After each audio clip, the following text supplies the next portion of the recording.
দেখি বাবু বাবু দেখি জেলা বিএনপি সভাপতি তারেক রহমানের 31 দফার যে দাবিটা ভালো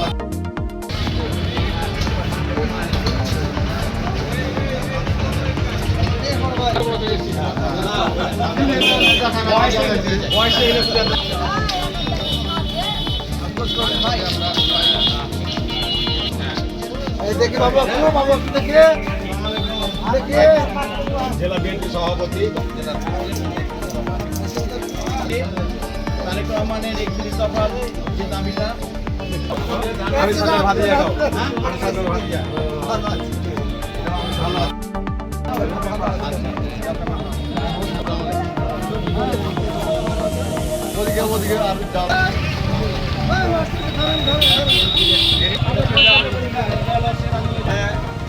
গোলাম জাকারিয়া জেলা বিএনপি সভাপতি জেলা বিএনপি সভাপতি ভাই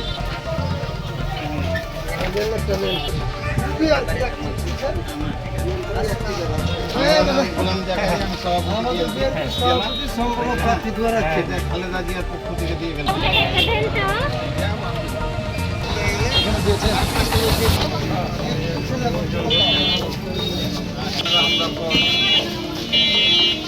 বিএনপি সভাপতি গেলাম আমাদের গোলাম জাকারিয়া খালেদা জিয়ার বিএনপি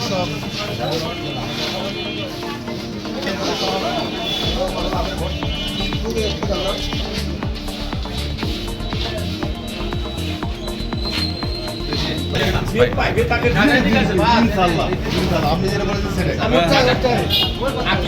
দিয়ে গেলাম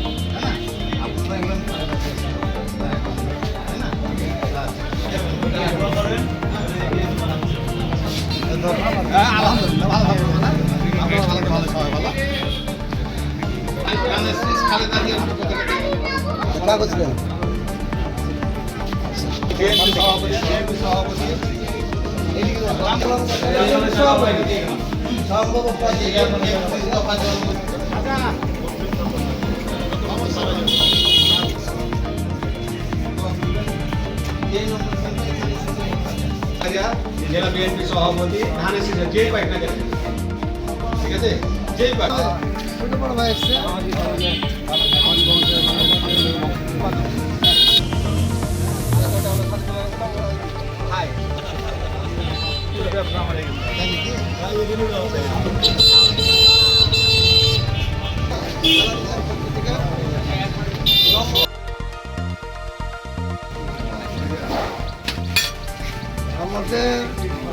সভাপতি জেলা সভাপতি গোলাম জাকারিয়া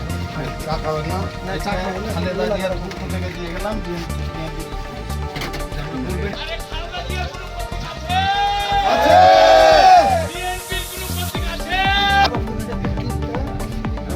গোলাম জাকারিয়া জেলা খালেদা জিয়ার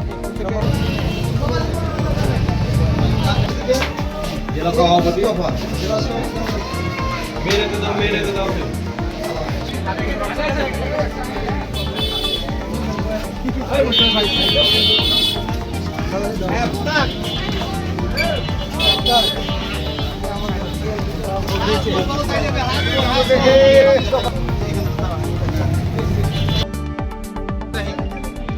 আমরা আজকে ইসলামপুর ইউনিয়নে রাষ্ট্র মেরামতের বিএনপি 31 দফা বিতরণের জন্য আমরা এসেছিলাম।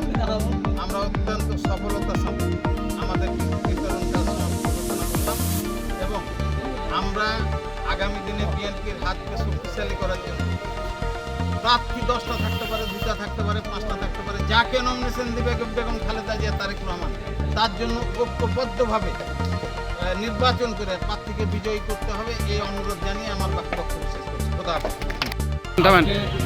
বিসমিল্লাহির রহমানির রহিম। আজকে আমরা জনাব তারেক রহমানের 31 দফা কর্মসূচি গোলাম জাকারিয়া জাকা ভাই চাঁপাইনবাবগঞ্জ জেলা বিএনপির আহ্বায়ক ওনার নেতৃত্বে ইসলামপুর ইউনিয়নে আমরা লিফলেট বিতরণ করলাম। আগামী দিনে আমরা সব একত্রভাবে ধানের শীষ প্রতীকে নির্বাচিত করে এক সঠিক রাষ্ট্র কাঠামো তারেক রহমানের নেতৃত্বে আমরা গড়ে তুলব, এই আশাবাদ ব্যক্ত রেখে আমি আমার বক্তব্য শেষ করছি। খোদা হাফেজ, বাংলাদেশ জিন্দাবাদ। সবাইকে ধন্যবাদ। আসসালামু আলাইকুম। হাটে ছিল, হাটের বেশি ভালো হতো হাট জেলা বিএনপির আহ্বায়ক আজকে ইসলামপুরে ইনশাআল্লাহ। আর আপনি বলেন। অনেক তিতিক্ষা, অনেক জীবনের বিনিময়ে আমরা আবার পুনর্বার আমাদের দেশে মুক্ত বাতাসে নিঃশ্বাস নিতে পারি। এই মুহূর্তে সারা বাংলাদেশ নয়, সারা বিশ্ব আমাদের দেশনেত্রী বেগম খালেদা জিয়াকে বাংলাদেশের অভিভাবক মনে করে। আমরা সেই অভিভাবকের পক্ষ থেকে আজকে আপনাদের এই ইসলামপুর ইউনিয়নে তারেক রহমান সাহেবের 31 দফা বিতরণের উদ্দেশ্যে আমাদের মনোনয়ন প্রত্যাশী জাকা ভাইয়ের সাথে এইখানে আমরা সবাই ওনার সাথে সঙ্গ দিয়েছি।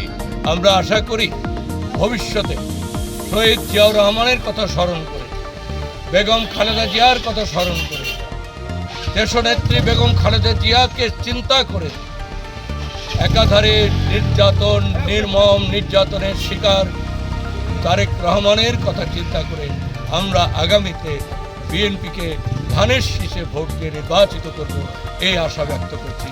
আসসালামু আলাইকুম।